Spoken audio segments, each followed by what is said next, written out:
ને એમની રચનાઓને તરન્નુમમાં ખરેખર સાંભળવાની મજા આવી હતી. એમને ફેસબુકથી અમે ઘણી વાર મળતા અને ફેસબુક પર એમના ઘણા બધા એવા પોસ્ટ હતા કે જેમાં એમને તરન્નુમમાં મૂકી હોય. ને સામાન્ય રીતે કલાકાર કે કવિ એ સંવેદનાને જીવતો હોય છે અને શબ્દો એ સંવેદનાનું પ્રતીક હોય છે. મોહસિનનો સ્વભાવ સદા હસતો અને પોતાના એક શેરમાં એને બહુ સરસ પોતાનું આખું વ્યક્તિત્વ એક જ શેરમાં એમને લખ્યું છે કે મોઢુંય ના બગાડે, મોઢુંય ના બગાડે, ખોટુંય ના લગાડે, કઈ વાર પાપણથી વાળી છે વેદના. આવો સુંદર સ્વભાવ એનો. અને આ માત્ર શેર નતો, આ એનું વ્યક્તિત્વ હતું. એમની કુટુંબ માટેની પ્રેમ પણ એટલો જ ઉત્તમ હશે અને એવું મારું સંપૂર્ણ માનવું છે. કારણ કે આખા જગને પ્રેમ કરતો હતો, મોઢુંય ના બગાડે એવો વ્યક્તિ હતો. અને એમને રક્ષાબંધન નિમિત્તે જ એમની બહેન માટે જ્યારે લખી હતી અને ફેસબુક પરથી પોસ્ટ કરી હતી અને તમામ બહેનોને એને આ કાવ્ય અર્પણ કર્યું હતું.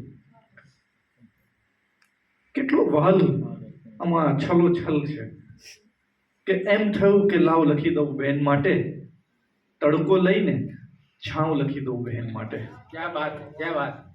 કે અડકો દડકો કિટ્ટા બુચ્ચા ધીંગા મસ્તી, પાછો પકડમ દાવ લખી દઉં બહેન માટે. ને અમથું અમથું રડવું હસવું રડતા રડતા, બાળકના બે ભાવ લખી દઉં બહેન માટે. ને બચપનનો એક દાવ અધૂરો બાકી છે તે પૂરો કરવા આવ લખી દઉં બહેન માટે. ને બેવ કિનારા જીવનની બંને બાજુ પર પુલ લખું કે નાવ લખી દઉં બહેન માટે. વાહ વાહ. ને સ્પર્શ લલાટે ઉપસે પાછા શીતળ પોતા. ખૂબ સુંદર વાત લખી છે.